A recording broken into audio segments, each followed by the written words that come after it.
नमस्कार दोस्तों, स्वागत है आपका फिर से एक नई वीडियो में। इस वीडियो में भी हम ज्योग्राफी को ही कंटिन्यू करेंगे, जिसमें हम सन एंड सोलर सिस्टम के बारे में पढ़ेंगे। सन एंड सोलर सिस्टम से संबंधित जितने भी क्वेश्चन आपके प्रीवियस ईयर एग्जाम में आए हुए हैं और जितने भी क्वेश्चन एक्सपेक्टेड हैं, उन सभी की हेल्प से हम अपने टॉपिक को तैयार करेंगे। हम शुरुआत करेंगे आज सन के फॉर्मेशन से। जैसे बिग बैंग थ्योरी एक्सप्लेन करती है यूनिवर्स की फॉर्मेशन को, ऐसे ही एक बहुत ही फेमस थ्योरी जिसका नाम है लैप्लेशियन नेबुलर थ्योरी, आप इसका नाम नोट डाउन कर सकते हैं। लैप्लेशियन नेबुलर थ्योरी ये एक्सप्लेन करती है सन की फॉर्मेशन को। मैं ये कहूंगा कि दोनों थ्योरी बिल्कुल सिमिलर हैं, एक दूसरे के बिल्कुल सिमिलर हैं। और ये भी कहा जा सकता है कि बिग बैंग थ्योरी का सन के लिए जो वर्जन है वो लैप्लेशियन नेबुलर थ्योरी है। हम ज्यादा डिटेल में नहीं जाएंगे, लेकिन जितना जरूरी है वो हम जरूर पढ़ेंगे। ठीक है, इस थ्योरी को हम कुछ पिक्स के माध्यम से समझेंगे, जैसे कि ये पिक्स आपको दिखाई गई है। बिग बैंग थ्योरी क्या कहती है? बिग बैंग थ्योरी ये कहती है कि सबसे पहले यूनिवर्स के अंदर जितना भी मटेरियल है वो एक ही जगह केंद्रित था, जिसको कहा गया प्राइमोर्डियल एटम, यानी एटम ऑफ सिंगुलैरिटी। ये बात मैं इससे पहले वाली वीडियो में भी बता चुका हूं, लेकिन फिर से एक बार यहां पर डिस्कस कर लेते हैं। ठीक है, तो प्राइमोर्डियल एटम में सारा का सारा यूनिवर्स के अंदर जो आज भी मैटर है वो पहले एक ही जगह केंद्रित था, प्राइमोर्डियल एटम में। ठीक है, अब एटम में सारा सब कुछ केंद्रित था तो उसका मास और एनर्जी बहुत ज्यादा था, डेंसिटी ज्यादा थी, यानी उसका उसी के अंदर मास बहुत ज्यादा था, एनर्जी ज्यादा थी, जिसकी वजह से एक टाइम ऐसा आया उसमें ब्लास्ट हो गया, जिसको महाविस्फोट कहा गया, बिग बैंग कहा गया। महाविस्फोट होने के बाद क्या हुआ? सारा का सारा मैटर स्पेस में फैल गया, चारों तरफ फैल गया। ठीक है, अब वो मैटर किस फॉर्म में फैला? वो फैला गैसियस की फॉर्म में और डस्ट पार्टिकल की फॉर्म में। ठीक है, चारों तरफ गैसेस ही गैसेस थी। मेनली क्या था? हाइड्रोजन, हाइड्रोजन गैस थी और डस्ट पार्टिकल थे। ठीक है, तो ये जो तस्वीर आपको कहानी बता रही है, ये वही कहानी है जो कि ब्लास्ट के बाद, यानी महाविस्फोट के बाद, बिग बैंग के बाद आपके सामने नजर आई। ठीक है, चारों तरफ गैसेस ही गैसेस थी, बड़े बड़े क्लाउड थे गैसेस के, डस्ट पार्टिकल के। ठीक है, अब जो बड़े बड़े क्लाउड थे डस्ट पार्टिकल के, उनको नाम दिया गया नेबुला। क्या नाम दिया गया? नेबुला। और कल मैंने आपको बताया था, नेक्स्ट इससे पहले वाली वीडियो में मैंने आपको बताया था कि नेबुलाज के अंदर ही क्या है? स्टार की फॉर्मेशन होती है। ठीक है, अब बताइए, सूर्य भी एक तारा है, सूर्य भी एक स्टार है, तो इसकी फॉर्मेशन भी वही वाली है, वैसे ही है जैसे कि कल हम एक्सप्लेन कर चुके हैं। लेकिन इस सिद्धांत को एक्सप्लेन किया था किसने? लैप्लेस ने। इसलिए इस थ्योरी का नाम रखा गया लैप्लेशियन नेबुलर थ्योरी। लैप्लेशियन नेबुलर थ्योरी क्या कहती है कि बहुत सारे नेबुलाज के अंदर, बहुत सारे क्लाउड के अंदर, जिनको नेबुला कहा गया, उसके अंदर एक ऐसा नेबुला था जिसको नाम दिया गया सोलर नेबुला। क्या नाम दिया गया? सोलर नेबुला, यानी जो नेबुला सूर्य से संबंधित है। ठीक है, जहां से सूर्य की उत्पत्ति हुई, उस नेबुला को कहा गया सोलर नेबुला। ठीक है, अब इस सोलर नेबुला के अंदर था क्या? मेनली हाइड्रोजन था और डस्ट पार्टिकल थे। जैसे ये नेबुला आपको दिखाई दे रहा है, ये एक तस्वीर दिखाई दे रही है जिसमें गैसियस पार्टिकल्स के क्या है? क्लाउड हैं, नेबुलाज हैं। ऐसा ही कोई नेबुला सोलर नेबुला था। ठीक है, तो क्या हुआ? कुछ समय बाद क्या हुआ? नेबुलाज में के अंदर अट्रैक्शन हो गया। किनके बीच में? हाइड्रोजन एटम के बीच में और डस्ट पार्टिकल्स के बीच में फोर्स ऑफ ग्रेविटेशन आ गया। फोर्स ऑफ ग्रेविटेशन की वजह से वो एक दूसरे को आकर्षित करने लग गए। आकर्षित जैसे ही करने लग गए तो वो एक जगह आकर केंद्रित हो गए। ठीक है, वो आपस में क्या है? कोलिजन करने लग गए। ठीक है, जिसकी वजह से सारा का सारा मास और गैसियस मास क्या है? एक ही जगह केंद्रित हो गया। अगली नेक्स्ट जो आपके सामने जो तस्वीर है, पिक है, इसमें यही बताया गया है कि सारा का सारा मास क्या है, एक जगह केंद्रित होने लग गया। ठीक है, ये आप देख रहे होंगे कि ये सारा का सारा मास जो है ये केंद्रित हो रहा है एक सेंटर की तरफ। ठीक है, तो सारा का सारा मास एक जगह केंद्रित होने लग गया। ठीक है, और कोर की फॉर्मेशन स्टार्ट हो गई। कोर, जैसे सन का भी एक कोर है, अर्थ का भी एक कोर है। कोर का मतलब होता है सबसे अंदर वाला भाग। ठीक है, तो एक कोर की फॉर्मेशन वहां पर स्टार्ट हो गई। अब एक बात बताइए, जैसे जैसे मास और डस्ट पार्टिकल और गैसेस एक जगह पर इकट्ठे होने लग गए और कोर बनने लग गया, तो क्या हुआ, एक बड़ा सा गोला बनकर तैयार हो गया। बड़ा सा गोला बनकर जब तैयार हुआ तो इसकी वजह से क्या हो गया, फोर्स ऑफ ग्रेविटेशन भी बढ़ गया।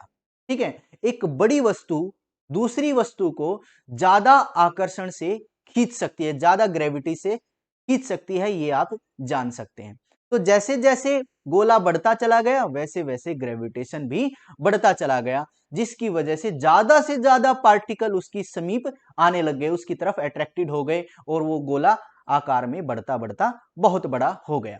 ठीक है, फिर क्या हुआ, अब ज्यादा मास एक ही जगह केंद्रित हो गया तो उसकी भी एनर्जी बढ़ गई। एनर्जी बढ़ने से, जो नेक्स्ट तस्वीर में आपको दिखाया गया है, एनर्जी के बढ़ने से क्या हो गया, ज्यादा मास एक्यूमुलेट होने की वजह से डेंसिटी बढ़ गई। डेंसिटी के बढ़ने से क्या हो गया, उसमें एनर्जी आ गई और उस एनर्जी ने क्या कर दिया, ट्रिगर कर दिया अपने न्यूक्लियर फ्यूजन रिएक्शन को। अब न्यूक्लियर फ्यूजन रिएक्शन क्या है, न्यूक्लियर फ्यूजन रिएक्शन है दो हाइड्रोजन एटम का मिलकर एक हीलियम एटम बनाना।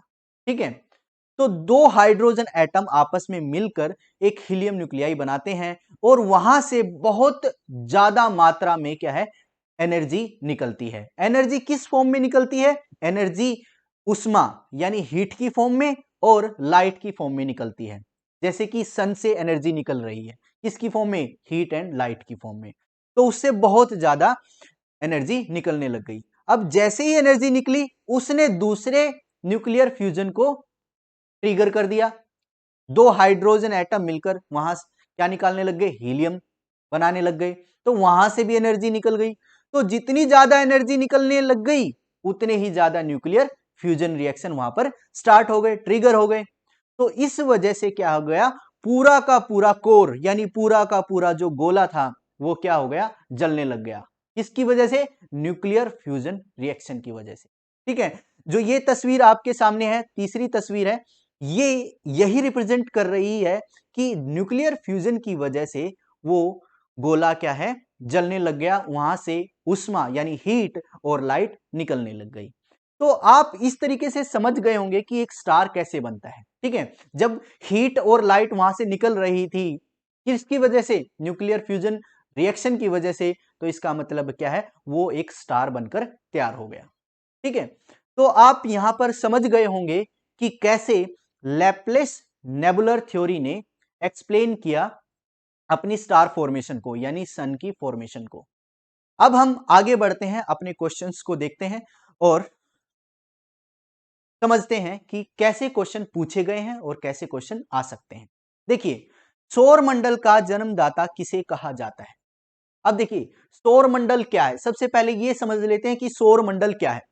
सौर मंडल यानी सोलर सिस्टम एक ऐसा सिस्टम है जिसमें वो सभी चीजें जो कि सूर्य की परिक्रमा करते हैं वो सब आते हैं। ठीक है, अब देखिए सूर्य को एक मुखिया माना जाता है। ठीक है, किसका मुखिया, एक परिवार का, जिसमें सारे ग्रह हैं, जिसमें सारे उपग्रह हैं, जिसमें सारे एस्टेरॉइड्स हैं, मेटियोर्स हैं और सारे के सारे कॉमेट्स हैं, यानी जो भी परिक्रमा कर रहे हैं सन की, उन सभी को इंक्लूड किया गया है। एक ऐसा परिवार जिसमें सन है मुखिया और उससे संबंधित सभी सदस्य हैं, उस सारे सिस्टम को सोलर सिस्टम कहा गया है यानी सौरमंडल कहा गया है। ठीक है, अब क्वेश्चन हमारा यह है कि सौरमंडल का जन्मदाता किसे कहा गया है। एक थ्योरी ये एक्सप्लेन करती है कि जितने भी ग्रह हैं, जितने भी उपग्रह हैं, जो उसके आसपास चीजें हैं, वो सूर्य के फॉर्मेशन के समय, सूर्य के फॉर्मेशन के समय बचे हुए मटेरियल से मिलकर बने हैं। अब देखिए, जब सूर्य बन रहा था, सूर्य बनकर तैयार हुआ, तो क्या हुआ, कुछ मटेरियल सन के आउटर स्पेस में रह गया, सूर्य के बाहरी स्पेस में रह गया, ठीक है, और वो आपस में एक्यूमुलेट हो गया, जिसको बोला जाता है, जो बाहर रह गया था ना उसको बोला जाता है रेमिनेंट मटेरियल। क्या बोला जाता है, रेमिनेंट मटेरियल।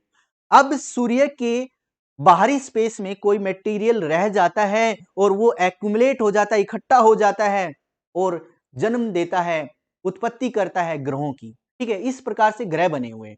ये थ्योरी भी ये समझाती है कि सन के फॉर्मेशन के टाइम ही ग्रहों की उत्पत्ति हुई, ठीक है।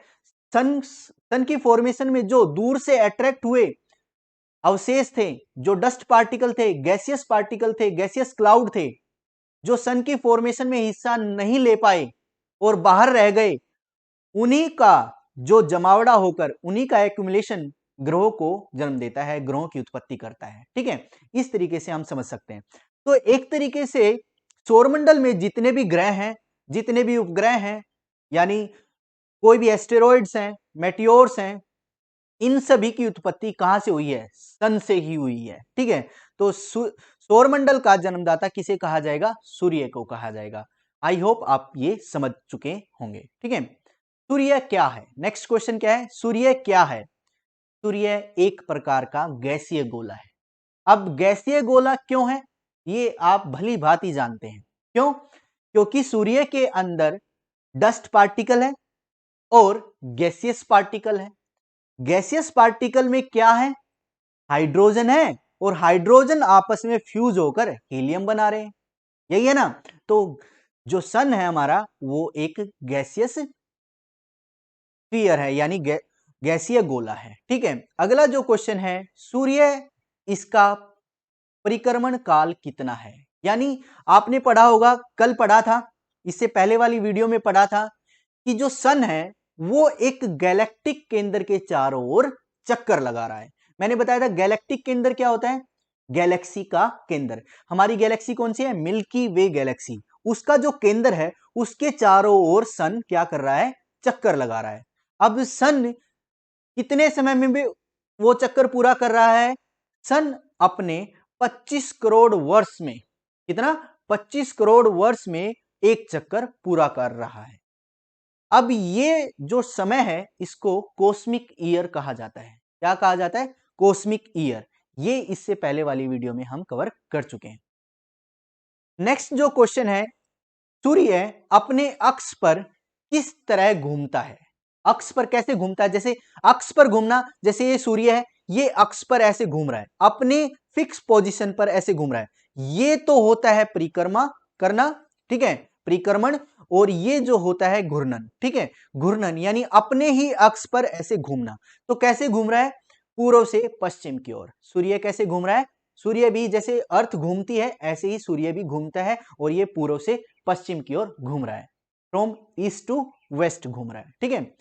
सूर्य में कितने प्रकार की गैसें हैं, मैंने अभी बताया मेनली 2 प्रकार की गैसेज हैं। बहुत सारी गैसेज हो सकती हैं, लेकिन मुख्य रूप से 2 प्रकार की गैसेज हैं। कौन कौन से, हाइड्रोजन और हीलियम। हाइड्रोजन आपस में मिलकर हीलियम बना रहे हैं, ठीक है।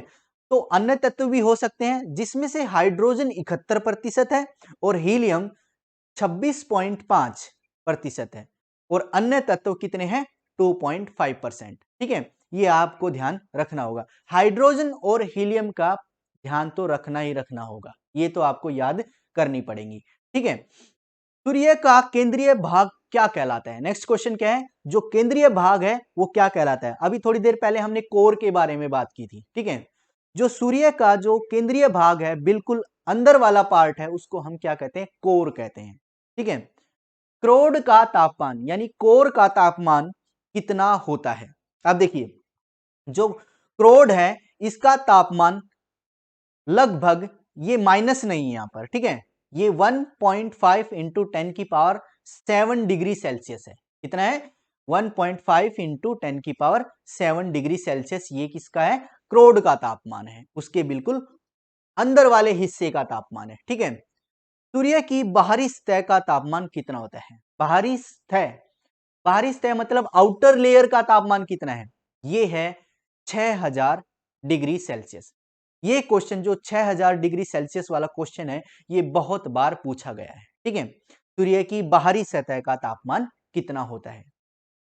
हर एग्जाम में पूछा जाने वाला क्वेश्चन है कि सूर्य की बाहरी सतह का तापमान क्या है। ठीक है, अब है देखिए अगला क्वेश्चन है कि सूर्य की ऊर्जा का स्रोत क्या है? बहुत बार पूछा गया क्वेश्चन है ये। ठीक है, कि सूर्य को ऊर्जा कहां से मिलती है?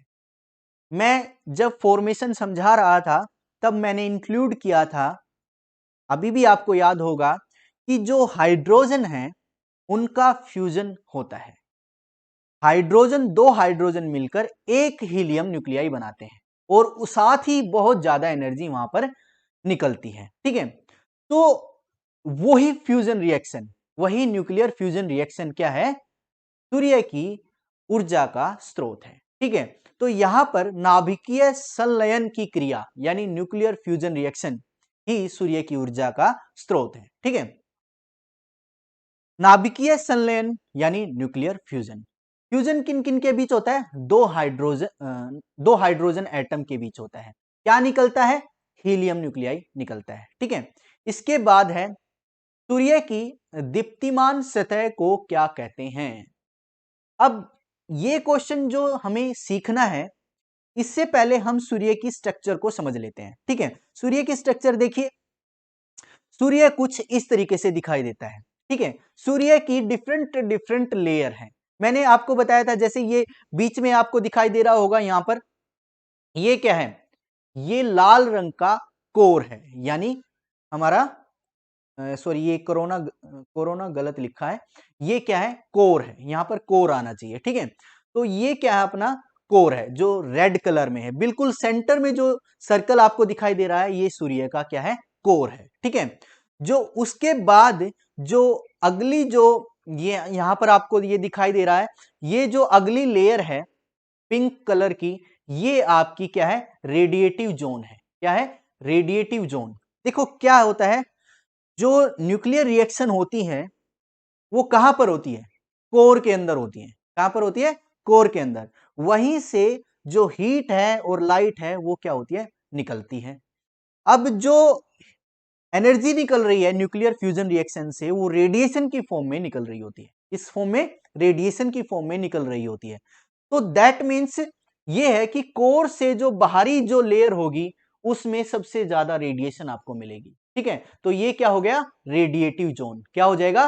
रेडिएटिव जोन, यानी कोर से जो बाहरी लेयर है वो रेडिएटिव जोन है। उसके बाद आपका देखिए, ये जो रेडिएटिव जोन से नेक्स्ट जो लेयर है उसको बोलते हैं कन्वेक्शन जोन।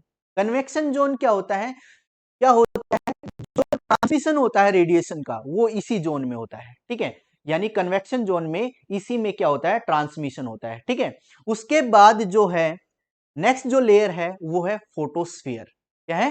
फोटोस्फीयर, जिसे हम अपनी आंखों से देख पाते हैं, वो फोटोस्फीयर है। ठीक है, जहां पर लाइट ही लाइट नजर आती है एक तरीके से। ठीक है, इसलिए फोटोस्फीयर, जो चमकीला हिस्सा है वो फोटोस्फीयर है। उसके बाद जो है, उसके बाद देखिए क्रोमोस्फेयर। कई बार हमें क्या होता है, जब सूर्य ग्रहण होता है, ठीक है, तो हमें सूर्य का एक लाल कलर का हिस्सा दिखाई देता है। लाल कलर में एक लेयर दिखाई देती है, उसको बोलते हैं क्रोमोस्फेयर। क्या बोलते हैं? क्रोमोस्फेयर। जो क्रोमोस्फेयर है, यह पूछा जाता है कि सूर्य का जो लेयर है, क्रोमोस्फेयर लेयर है, उसका रंग क्या है? उसका रंग है लाल। ये बहुत बार क्वेश्चन आपसे पूछा जाएगा। ठीक है, फिर सबसे जो बाहरी जो लेयर है, सूर्य की जो सबसे बाहरी लेयर है, उसको क्या कहा जाता है? उसको कहा जाता है कोरोना। क्या बोला जाता है? कोरोना। ठीक है, तो इस तरीके से हम समझ चुके हैं कि सन कैसे, सन की स्ट्रक्चर है, कैसे उसमें बहुत सारी डिफरेंट डिफरेंट लेयर हैं। ठीक है, अब हम अपने क्वेश्चंस की तरफ बढ़ते हैं और समझते हैं क्या क्या क्वेश्चन पिछले सालों में आए हुए हैं। ठीक है, अब देखिए सूर्य की दीप्तिमान सतह को क्या कहते हैं? दीप्तिमान का मतलब होता है जो प्रज्वलित है, जहां से प्रकाश निकल रहा है, वो है फोटोस्फेयर। अभी मैंने इंक्लूड किया था, अभी मैंने आपको बताया था कि जो सन है, सन की जो हम जिसको हम देख पा रहे होते हैं वो है फोटोस्फेयर, जो मतलब लाइट का उत्सर्जन कर रही है। ठीक है, यानी प्रकाश मंडल, फोटोस्फीयर यानी प्रकाश मंडल, ये है सन की दीप्तिमान सतह। अगला जो क्वेश्चन है कि प्रकाश मंडल के किनारे प्रकाशमान क्यों नहीं होते, किनारे प्रकाशमान क्यों नहीं होते, बहुत बार पूछा गया है। अब देखिए, जो प्रकाश मंडल है, प्रकाश मंडल यानी फोटोस्फीयर, इसकी जो आउटर लेयर है वो प्रकाशमान इसलिए नहीं हो पाती क्योंकि यहां पर क्या है, लाइट का एब्जॉर्प्शन होता है। क्या होता है, लाइट का एब्जॉर्प्शन होता है, क्योंकि सूर्य प्रकाश का अवशोषण कर लेता है। सूर्य क्या कर लेता है, प्रकाश का अवशोषण कर लेता है, यानी एब्जॉर्प्शन कर लेता है। यही क्वेश्चन आपको समझना है, ठीक है। नेक्स्ट जो क्वेश्चन है कि वर्णमंडल किस रंग का होता है, वर्णमंडल यानी क्रोमोस्फेयर, क्या बोलते हैं, क्रोमोस्फेयर, ये किस रंग का होता है। मैंने अभी बताया था आपको कि ये क्वेश्चन पूछा जाता है कि वर्णमंडल का यानी क्रोमोस्फेयर का रंग कैसा होता है, ये होता है लाल। क्या होता है, लाल। तो वर्णमंडल किस रंग का होता है, ये है लाल रंग का, ठीक है। जो अगला क्वेश्चन है वो है सूर्य सौरमंडल का केंद्र है और पृथ्वी सूर्य के चारों ओर घूमती है। क्या कहा गया है कि सूर्य जो है वो सौरमंडल का केंद्र है और पृथ्वी सूर्य के चारों ओर घूमती है। यह सर्वप्रथम किसने बताया, ठीक है, सर्वप्रथम ये किसने बताया था, इसका पता किसने लगाया था, ये लगाया था कोपरनिकस ने, ठीक है। कोपरनिकस ने सबसे पहले ये बताया था कि केंद्र है ना वो सूर्य है और सारे के सारे जो ग्रह हैं वो सूर्य की परिक्रमा करते हैं, ये कोपरनिकस ने बताया था, ठीक है। ये क्वेश्चन भी बहुत बार आपके एग्जाम्स में आता है, ठीक है। अगला जो क्वेश्चन है वो है सूर्य ग्रहण के समय सूर्य के दिखाई देने वाले भाग को क्या कहा जाता है। जब आपने देखा होगा जो कंप्लीट सूर्य ग्रहण होता है, पूर्ण सूर्य ग्रहण होता है, उसमें क्या होता है, एक रिंग टाइप बन जाती है, ठीक है। क्या बन जाता है, सारा कवर हो जाता है लेकिन एक रिंग दिखाई देती है हमें, उस रिंग को क्या कहा जाता है, उस रिंग को कहा जाता है सूर्य किरीट यानी कोरोना। क्या कहा जाता है, कोरोना, ठीक है। ये डिसीज नहीं है, ये सूर्य का जो आउटर लेयर है उसको कोरोना कहा जाता है, ठीक है। तो सूर्य ग्रहण के समय सूर्य के दिखाई देने वाले भाग को क्या कहा जाता है, कोरोना यानी सूर्य किरीट, ठीक है। अगला जो क्वेश्चन है सूर्य किरीट का क्या उत्सर्जित करता है, बहुत ही बार पूछा गया क्वेश्चन है कि सूर्य का जो किरीट है वो क्या एमिट करता है, क्या उत्सर्जित करता है, वो करता है एक्सरे। क्या करता है, एक्सरेज, ठीक है। एक्सरेज आपने रेडिएशन पढ़ी होंगी जिसमें एक्सरेज होता है, गामा रेज, एक्सरेज, वो वाला एक्सरेज है, ठीक है। तो एक्सरेज को उत्सर्जित करने वाला भाग क्या है, सूर्य का किरीट है यानी सूर्य का कोरोना है। नेक्स्ट जो क्वेश्चन है सूर्य किरीट को किस अन्य नाम से भी जाना जाता है। सूर्य किरीट को सूर्य का मुकुट भी कहा जाता है, सूर्य का मुकुट भी कहा जाता है, ये आपको ध्यान रखना है। सूर्य की उम्र कितनी है, यानी मैं इस जब हम फॉर्मेशन पढ़ रहे थे सन की, इस क्वेश्चन को वहां पर भी इंक्लूड करना चाहता था लेकिन मुझे लगा कि इसको एक क्वेश्चन बनाकर लिखना चाहिए, ठीक है। तो सूर्य की जो उम्र है वो 4.6 बिलियन ईयर्स एगो है, यानी आज से, प्रेजेंट से कितना साल पहले, 4.6 बिलियन वर्ष पहले, 4.6 4.6 ईयर बिलियन ईयर्स एगो, आज से 4.6 बिलियन ईयर्स, ठीक है। बहुत लंबा समय हो जाएगा, बहुत पुराने समय की बात है जब सूर्य का निर्माण हुआ, ठीक है। अब हम आगे बढ़ते हैं, ठीक है। अब देखिए नेक्स्ट जो क्वेश्चन है वो ये है कि भविष्य में सूर्य द्वारा ऊर्जा देते रहने का समय कितना है, मतलब फ्यूचर में कितना समय और जो सूर्य है हमारा ऊर्जा देगा यानी लाइट और हीट देगा, कितने समय तक देगा, ये है 10 बिलियन वर्ष, यानी 10 बिलियन वर्ष तक और भी सूर्य ऐसे ही ऊर्जा और प्रकाश देता रहेगा, हीट और एनर्जी देता रहेगा। ये आपको ध्यान रखना है, ठीक है। सूर्य के प्रकाश को पृथ्वी तक पहुंचने में कितना समय लगता है, पता नहीं, इस क्वेश्चन को मैं ना भी बताऊं तो सबको पता होगा, एनसीईआरटी में सभी ने पढ़ा होगा कि सूर्य के प्रकाश को पृथ्वी तक पहुंचने में कितना समय लगता है? और पता नहीं कितनी बार ये सवाल आपके एग्जाम्स में आता है, ठीक है। तो सूर्य के प्रकाश को पृथ्वी तक पहुंचने में लगभग 8 मिनट 16.6 सेकंड लगते हैं। ये एग्जैक्ट टाइमिंग है, ठीक है। 8 मिनट 16.6 सेकंड लगते हैं, ठीक है। नेक्स्ट जो क्वेश्चन है, सौर ज्वाला को उत्तरी ध्रुव पर क्या कहते हैं?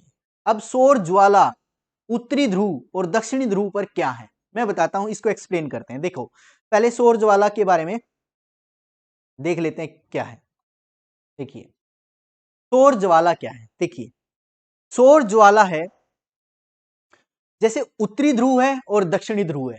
धरती के यानी पृथ्वी के एक उत्तरी ध्रुव है तो एक दक्षिणी ध्रुव है, ठीक है। तो उत्तरी ध्रुव पर क्या होता है, सूर्य का जैसे जो उत्तरी ध्रुव होता है उस पर क्या होता है, गैसेज होती हैं अपने एटमॉस्फेयर में। पृथ्वी के चारों ओर क्या होता है, एटमॉस्फेयर है और एटमॉस्फेयर में बहुत सारी गैसेज हैं। सूर्य क्या करता है, कई बार रेडिएशन बहुत ज्यादा छोड़ देता है, ठीक है। कई बार सूर्य की जो रेडिएशन है वो बहुत ज्यादा हो जाती है, ठीक है, जिसकी वजह से जो नॉर्थ पोल है और साउथ पोल है, मैग्नेटिक इफेक्ट की वजह से वहां पर बहुत सारी गैसेज आयंस में कन्वर्ट हो जाती हैं। समझ रहे हो, रेडिएशन की वजह से बहुत सारी गैसेज आयंस में कन्वर्ट हो जाती हैं। आयंस आपको पता होगा क्या है, आयंस कैटायंस और अनायंस, ठीक है। ऋणात्मक आयन और धनात्मक आयन, ये आपने साइंस में पढ़ा होगा, ठीक है। तो बहुत सारी गैसेज आयंस में कन्वर्ट हो जाती हैं, कहां पर, पोल्स पर। और जब रेडिएशन आती है सन से तो क्या हो जाता है, वो आयंस चमकने लग जाते हैं। क्या हो जाता है, चमकने लग जाते हैं और एक प्राकृतिक रूप से एक क्या हो जाता है, एक आभा मंडल तैयार हो जाता है पोल्स पर, यानी एक ग्रीन सी लाइट चारों तरफ आसमान में दिखाई देती है, ठीक है। चमत्कारिक रूप से दिखाई देती है, ऐसा लगता है कुछ जादू है, ठीक है। बहुत पूरा रात को पूरा जो आसमान है उसमें एक ग्रीन लाइट आपको दिखाई देंगी, ठीक है। देखने में बहुत ही आश्चर्यजनक ये लगेगा आपको, ठीक है। तो उनको क्या कहा जाता है, उनको कहा जाता है ऑरोरा बोरियोलिस और ऑरोरा ऑस्ट्रेलिस, ठीक है, ऑस्ट्रेलिस। तो इस तरीके से इनके नाम रखे गए हैं ध्रुवों को देखकर, पोल्स को देखकर। देखिए, अगर कोई ज्वाला, सौर ज्वाला, सौर ज्वाला मतलब सूर्य की ज्वाला, सूर्य की ज्वाला की वजह से, सूर्य की रेडिएशंस की वजह से आयंस चमकने लग जाते हैं आसमान में, एटमॉस्फेयर में। किनके ऊपर, अगर वो नॉर्थ पोल के ऊपर चमकते हैं, इसके ऊपर, नॉर्थ पोल के ऊपर चमकते हैं, तो उसको नाम दिया गया ऑरोरा बोरियोलिस। क्या नाम दिया गया, ऑरोरा बोरियोलिस, ठीक है। ऐसे ही अगर सौर ज्वाला दक्षिणी ध्रुव के ऊपर यानी साउथ पोल के ऊपर चमकती है तो उसको नाम दिया गया ऑरोरा ऑस्ट्रेलिस। एक ऑस्ट्रेलिस जो शब्द है, ओस्ट्रो, ओस्ट्रो जो शब्द है वो कहीं ना कहीं आपका साउथ को रिप्रेजेंट करता है, ठीक है। जैसे ऑस्ट्रेलिया, ऑस्ट्रेलिया किस तरफ है, साउथ पोल की तरफ है, साउथ पोल की तरफ ऑस्ट्रेलिया है। तो ओस्ट्रो जो शब्द है वो कहीं ना कहीं आपके दक्षिणी ध्रुव को रिप्रेजेंट करता है, यानी दक्षिण की तरफ को रिप्रेजेंट करता है। तो देखिए, ऑरोरा ऑस्ट्रेलिस हो जाएगा, ऑस्ट्रेलिस हो जाएगा क्या, अपने साउथ पोल पर जो सौर ज्वाला है यानी सूर्य की जो रेडिएशंस है वो चमकने लग जाती हैं, वो साउथ की तरफ क्या होगा, ऑरोरा ऑस्ट्रेलिस। और नॉर्थ की तरफ जो होगा वो होगा ऑरोरा बोरियोलिस, ठीक है, ऑरोरा बोरियोलिस, ठीक है। तो आप ये समझ गए होंगे कि कैसे ऑरोरा क्रिएट होते हैं, क्या होते हैं, कैसे बनते हैं, ये सब आप समझ गए होंगे। अगला जो क्वेश्चन है, सूर्य का व्यास कितना है? ये क्वेश्चन आप देख सकते हैं, समझना चाहें तो समझ सकते हैं, याद रखना चाहें तो याद रख सकते हैं, लेकिन चांसेस इसके कम है। लेकिन यहां पर मुझे इंक्लूड करना था क्योंकि एक्सपेक्टेड क्वेश्चन कुछ भी हो सकता है, ठीक है। तो यहां पर है, सूर्य का व्यास कितना है, 13,91,980 किलोमीटर का व्यास है। व्यास क्या होता है, डायमीटर, ठीक है, रेडियस नहीं, डायमीटर होता है व्यास। तो सूर्य का व्यास कितना है, 13,91,980 किलोमीटर का डायमीटर है। यह पृथ्वी के व्यास का कितने गुना है? इसका मतलब है एक तरीके से अगर हम कंपैरिजन करते हैं सन का और अर्थ का, तो लगभग 110 गुना बड़ा क्या है, सूर्य है पृथ्वी से। पृथ्वी से 110 गुना बड़ा है हमारा सन। ठीक है, तो पृथ्वी को सूर्य ताप का कितना भाग मिलता है? देखिए, अब जितनी लाइट और एनर्जी सन क्या कर रहा है, एमिट कर रहा है, हम उसका सिर्फ और सिर्फ 2 अरबवां हिस्सा प्राप्त कर रहे हैं। यानी सन की जितनी भी एनर्जी है वो सारी की सारी हमें प्राप्त नहीं हो रही, उसका सिर्फ और सिर्फ 2 अरबवां हिस्सा हम प्राप्त कर पा रहे हैं। ठीक है, यानी हम अंदाजा लगा सकते हैं कि सन में कितनी एनर्जी है, कितनी लाइट वहां पर एमिट हो रही है, कितनी वहां पर एनर्जी रेडिएशन की फॉर्म में एमिट हो रही है। यानी ह्यूज अमाउंट ऑफ एनर्जी वहां पर क्या हो रहा है, एमिट हो रही है। ठीक है, इसके बाद सूर्य कौन सी गैसों का गोला है? ये हम आपको पहले भी बता चुके हैं कि सूर्य क्या है, हाइड्रोजन और हीलियम गैसों का गोला है। ठीक है, वहां पर तत्व और भी हैं, समझ रहे हो? न्यूक्लियस सॉरी सूर्य के अंदर जो चीजें हैं वो बहुत सारी हैं, बहुत सारी गैसेज हैं, बहुत सारे तत्व हैं, लेकिन मुख्य रूप से क्या है, हाइड्रोजन और हीलियम है। ठीक है, 71% क्या है, हाइड्रोजन है, ये आप जानते हैं। ठीक है, अब देखिए, अब हम बात करते हैं सौर मंडल के पिंडों के बारे में, यानी सौर मंडल के बारे में बात करते हैं। सौर मंडल मैंने आपको बता दिया क्या होता है, सूर्य का परिवार सौर मंडल। ठीक है, जिसमें ग्रह भी हैं, उपग्रह भी हैं, धूमकेतु भी हैं, एस्ट्रॉइड, मेटियोर्स, सभी चीजें जो सूर्य की परिक्रमा करते हैं वो सब इसके अंदर आती हैं। तो सूर्य के चारों ओर घूमने वाले पिंड को क्या कहते हैं? सूर्य के चारों ओर वैसे घूमते तो बहुत सारे हैं, लेकिन मुख्य रूप से ग्रह ही बोलते हैं। ठीक है, तो सूर्य के चारों ओर घूमने वाले जो बड़े पिंड हैं, बड़े वाले ऐसे कह सकते हैं, जो बड़े हैं वो क्या है, ग्रह हैं। इसी ग्रह के चारों ओर घूमने वाले पिंडों को क्या कहते हैं? अब देखो, अर्थ है, जैसे बुध, शुक्र, पृथ्वी, मंगल। ठीक है, बुध, शुक्र, पृथ्वी, मंगल, बृहस्पति, शनि और अरुण, वरुण। ठीक है, और प्लूटो को हमने ग्रहों की संगति से निकाल दिया है, ग्रहों की गिनती में अब प्लूटो नहीं आता। ठीक है, उसके पीछे एक रीजन है, वो मैं बताऊंगा अभी। ठीक है, तो ये सभी ग्रह हैं जो सूर्य की परिक्रमा करते हैं, लेकिन इन ग्रहों की भी परिक्रमा करने वाले कुछ आकाशीय पिंड हैं।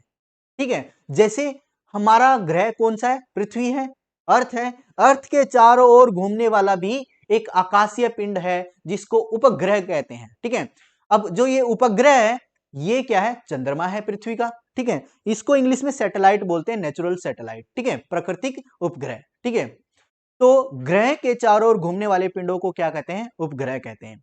ऐसे ही ग्रहों की गति के नियम का पता किसने लगाया? अब जैसे ग्रह क्या करते हैं, परिक्रमा करते हैं, ये किसने बताया था, ये केपलर ने बताया था। इससे पहले भी एक क्वेश्चन आ चुका है जिसमें यह बताया गया है कि सूर्य एक केंद्र है और सारे ग्रह उसके चारों ओर चक्कर लगाते हैं। ये बात किसने कही थी, केपलर ने कही थी। यानी ग्रहों की गति का जो नियम है वो किसने समझाया था, केपलर ने समझाया था। ऐसे ही अगला क्वेश्चन है कि अंतरिक्ष में कुल कितने तारामंडल हैं और ब्रह्मांड का विस्फोटी तारा क्या कहलाता है? देखो, कल मैं जैसे नेक्स्ट इससे पहले वाली वीडियो में मैंने आपको बताया था कि जब एक रेड जियांट तारे के अंदर, रेड जियांट स्टार के अंदर एनर्जी बहुत ज्यादा हो जाती है तो उसमें क्या हो जाता है, विस्फोट हो जाता है, जिसको सुपरनोवा कहा जाता है। क्या कहा जाता है, सुपरनोवा। ऐसे ही अंतरिक्ष में कुछ तारे क्या होते हैं, विस्फोट करते रहते हैं, विस्फोट करते रहते हैं। विस्फोट होने के बाद उनकी जो एनर्जी है वो खत्म हो जाती है और वो या तो ब्लैक तारा बन जाता है, ब्लैक होल बन जाता है, या फिर क्या बन जाता है, न्यूट्रॉन स्टार बन जाता है। ठीक है, या तो ब्लैक होल बन जाएगा एनर्जी लूज करने के बाद, या फिर न्यूट्रॉन स्टार बन जाएगा। तो ऐसा ही एक तारा जिसको हिंदी में कहा जाता है अभिनव तारा। ठीक है, क्या कहा जाता है, अभिनव तारा। ठीक है, अगला क्वेश्चन है, सौरमंडल की खोज किसने की थी? सौरमंडल की खोज की थी कोपरनिकस ने। बहुत बार पूछा गया सवाल है। कोपरनिकस के बारे में जितने भी सवाल हैं जो कोपरनिकस से संबंधित हैं वो सारे आपके लिए इंपॉर्टेंट है, आपको सभी पर ध्यान देना पड़ेगा। ठीक है, अब देखिए, प्लूटो ग्रह की मान्यता कब समाप्त की गई? प्लूटो एक ग्रह था पहले। ठीक है, 9 ग्रह हम मानते थे, लेकिन क्या हुआ, 24 अगस्त 2006 को, ठीक है, एक कॉन्फ्रेंस में यह तय हुआ कि जो प्लूटो है वो अपनी परिक्रमा अच्छे से नहीं कर पा रहा, सूर्य की परिक्रमा अच्छे से नहीं कर पा रहा, वो नेपच्यून यानी वरुण ग्रह की क्या है, वरुण ग्रह की सीमा में एंटर कर रहा है। ठीक है, जो उसका ऑर्बिट है वरुण का, उसमें वो क्या कर रहा है, एंटर कर रहा है, घुस रहा है, इसलिए उसको ग्रह की जो पंक्ति थी, ग्रह का जो ग्रुप था, प्लैनेट्स का जो ग्रुप था, उससे बाहर निकाल दिया गया। कब निकाला गया, वो निकाला गया 24 अगस्त 2006 को। ठीक है, नई खगोलीय व्यवस्था में प्लूटो को किस श्रेणी में रखा गया है। अब देखो, ग्रह की श्रेणी से निकाल दिया गया, तो इसको रखा किस ग्रह की श्रेणी में रखा गया है, इनको बोने ग्रह की श्रेणी में रखा गया है। देखिए, कुछ 8 तो हमारे ग्रह हो गए, कुछ ऐसे पिंड हैं जो सूर्य की परिक्रमा करते हैं, अच्छे से करते हैं, लेकिन कुछ डेविएशन डिफ्लेक्शन आ जाता है, उसको इग्नोर करें तो उनको भी बोने ग्रह की श्रेणी में रखा गया है। ठीक है, जैसे कुछ ग्रह ऐसे हैं जो कि जिनको बोना ग्रह यानी ड्वार्फ प्लैनेट बोला गया है, एक श्रेणी बनाई गई है जिनको ड्वार्फ प्लैनेट माना जाता है। ठीक है, अब देखिए, आकार के अनुसार ग्रहों का घटता क्रम क्या है। अब बहुत ही इंपॉर्टेंट क्वेश्चन है कि आकार के अनुसार घटता क्रम बताना है, यानी डिसेंडिंग ऑर्डर बताना है, सबसे बड़ा पहले, फिर सबसे आखिर में सबसे छोटा। ठीक है, तो देखिए, सबसे बड़ा जो ग्रह है वो क्या है, बृहस्पति है, फिर शनि है, फिर अरुण है, वरुण है, पृथ्वी है, फिर शुक्र है, फिर मंगल है, और आखिरकार बुध है। ठीक है, इस सीरीज को आप याद कर सकते हैं, और वैसे मैं बताऊं ना, याद करने का तरीका भी आसान है। कैसे, अभी हम एक डायग्राम देखेंगे, एक पिक देखेंगे, तस्वीर देखेंगे, जिसमें हमें सब कुछ क्लियर हो जाएगा। ठीक है, अब हम समझते हैं कि कैसे अपने ग्रह हैं सोलर सिस्टम के अंदर अरेंज्ड हैं, किस सीक्वेंस में इनको अरेंज किया गया है। अब देखिए, ये हमारा जो सन है, येलो वाला पार्ट सन को रिप्रेजेंट कर रहा है। सन के बाद जो पहला ग्रह है वो है मरकरी यानी बुध ग्रह, उसके बाद वीनस, अर्थ एंड मार्स। ठीक है, यानी बुध, शुक्र, पृथ्वी, मंगल। ये जो 4 प्लैनेट हैं, इनको एक अलग नाम दिया गया है। ठीक है, इनका नाम क्या है, इनको बोला जाता है टेरेस्ट्रियल प्लैनेट। टेरेस्ट्रियल इसलिए बोला जाता है क्योंकि इनका जो सरफेस है वो ठोस है, ये सॉलिड है। ठीक है, अब ये हम यहां से अंदाजा लगा सकते हैं कि सूर्य के सबसे नजदीक ग्रह कौन सा है। सूर्य के सबसे नजदीक ग्रह हमारा बुध ग्रह है, यानी मरकरी है। ठीक है, ये क्वेश्चन कई बार पूछा जाता है कि सूर्य के नजदीक ग्रह, सबसे नजदीक ग्रह कौन सा है। ये हमारा कौन सा ग्रह है, बुध ग्रह यानी मरकरी। सेकंड नंबर पर आता है शुक्र, उसके बाद आता है पृथ्वी, यानी पृथ्वी जो है वो तीसरे नंबर का ग्रह है। पृथ्वी तीसरे नंबर पर हो गया। चौथे नंबर पर हमारा क्या है, मंगल यानी मार्स है। उसके बाद पांचवें पर हमारा जुपिटर है, छठे पर सैटर्न है, शनि ग्रह है, और सातवें पर क्या है, यूरेनस। यूरेनस को हिंदी में अरुण कहा जाता है। और आठवें पर क्या होगा, हमारा नेपच्यून होगा। नेपच्यून को हिंदी में वरुण कहा जाता है। ठीक है, अब यहां पर आपको ये एक पट्टी दिखाई दे रही होगी, पट्टी। ठीक है, ये पट्टी है क्या, ये एक बेल्ट है। बेल्ट किस चीज की, एस्टेरॉइड्स की, यानी बहुत बड़ी बड़ी चट्टानें यहां पर है। ठीक है, खगोलीय पिंड है। खगोलीय पिंड यानी एक तरीके से आकाशीय पिंड है, जिनका जमावड़ा किसके बीच में है, मंगल के बीच में और बृहस्पति के बीच में। ठीक है, तो कई बार ये सवाल आपसे पूछा जाता है एग्जाम में कि जो एस्टेरॉइड बेल्ट है किन दो ग्रह के बीच में है। ये है हमारे मंगल ग्रह और बृहस्पति ग्रह के बीच में। ठीक है, एस्टेरॉइड बेल्ट किन दो ग्रह के बीच में है, मंगल और बृहस्पति के बीच में। एक और बेल्ट, इसी प्रकार की एक और बेल्ट क्या है, नेपच्यून के बाद आती है, जिसको कहा जाता है क्यूपर बेल्ट।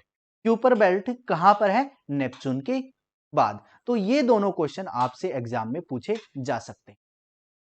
अब मैंने आपको बताया कि इन 4 ग्रह को, बुध, शुक्र, पृथ्वी और मंगल को क्या कहा जाता है, टेरेस्ट्रियल प्लैनेट कहा जाता है। ऐसे ही जो ये बड़े वाले 4 ग्रह हैं, कौन कौन से, जुपिटर यानी बृहस्पति, सैटर्न शनि, और यूरेनस और नेपच्यून यानी अरुण और वरुण, इनको जोवियन प्लैनेट कहा जाता है। जोवियन प्लैनेट और गैसियस प्लैनेट कहा जाता है, क्योंकि जो इनका जो स्ट्रक्चर है, जो उनका सरफेस है वो गैसियस टाइप का है, ठीक है, गैसों से बना हुआ है, तो इनको क्या कहा जाता है, गैसियस प्लैनेट भी कहा जाता है या फिर जोवियन प्लैनेट कहा जाता है, ठीक है। अब हम सीक्वेंस की बात कर रहे थे बड़े से छोटे की तरफ, तो आप एक सीक्वेंस याद रख सकते हैं। देखिए ये हमारा बृहस्पति है, बृहस्पति से आप किस तरफ चलेंगे, नेपच्यून की तरफ चलेंगे, बृहस्पति से आप नेपच्यून की तरफ चलेंगे, तो सबसे बड़ा कौन सा हो गया, बृहस्पति, उसके बाद सैटर्न, ठीक है, यानी शनि, फिर उसके बाद यूरेनस और फिर नेपच्यून।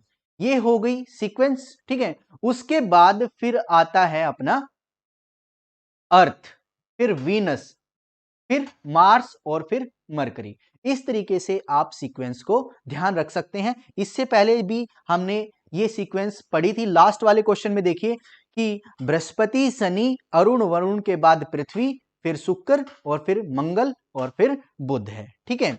इस तरीके से आप बड़े से छोटे ग्रह की तरफ जो सीक्वेंस है वो आप समझ सकते हैं, ठीक है।